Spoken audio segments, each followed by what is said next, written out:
Well, good morning. Welcome to our second YouTube video. Here's another hard-inch chucker.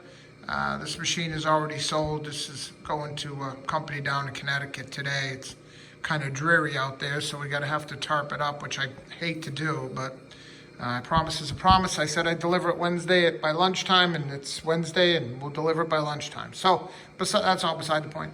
So I'll just show you the machine. Just show you it run into its paces. You can watch the vary speed. Now you got 1 and 2 on the, that's the speed of the main motor. Okay, you can see it changes speed of the main motor. Okay, and then we have the vary speed up here. You can hear it changing each time, okay? Now we're gonna go to up to high range.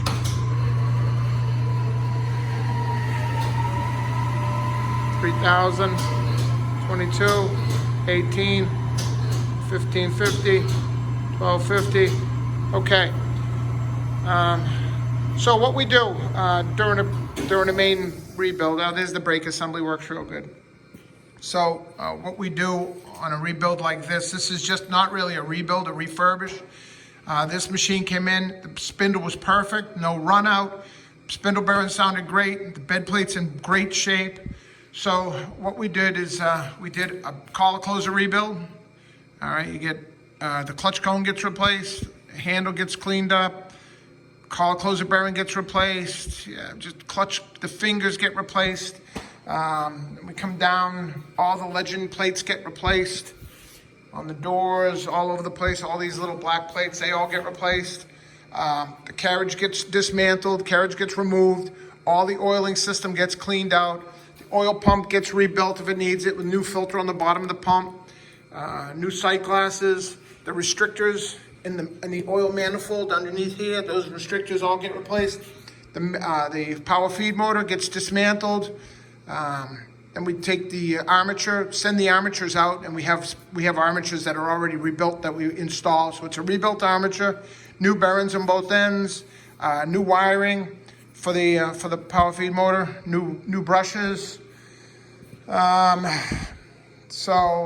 the main motor down below, main motor gets removed, main motor bearings get replaced, the vary pulley gets removed, this vary cradle inside here, that cradle gets removed.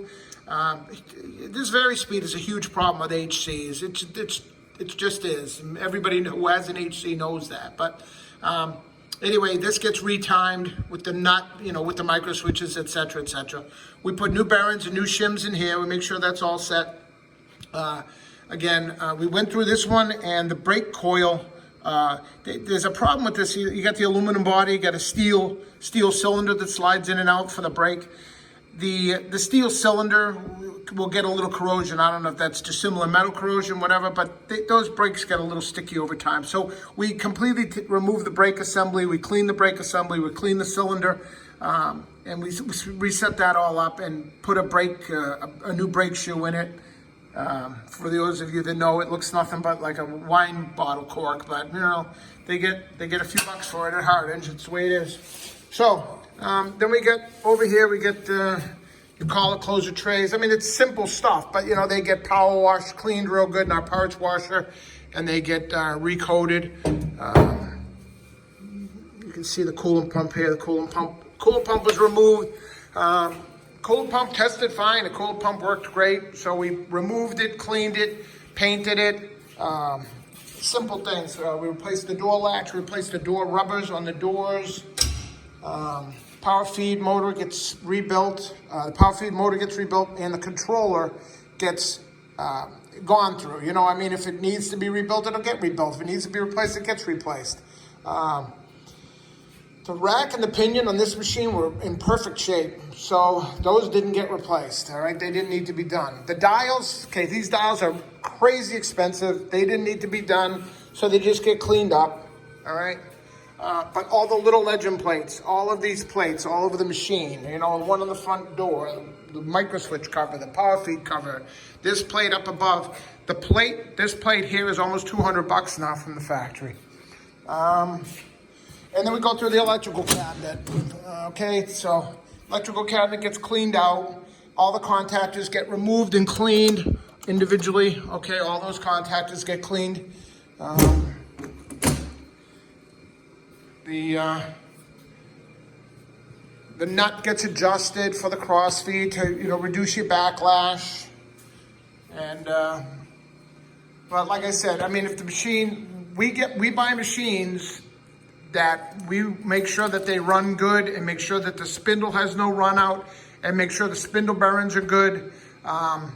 If we have to do spindle bearings and a bed plate, well, then it's a complete rebuild and you're getting into tons and tons of money. But as this machine sits right here with all that work done to it, including the purchase of the machine, you're looking at around 10 grand for a machine like this, which I don't know, in my estimation, I don't think that's a bad price at all, considering the amount of work we do. It takes us about a month to do one of these machines.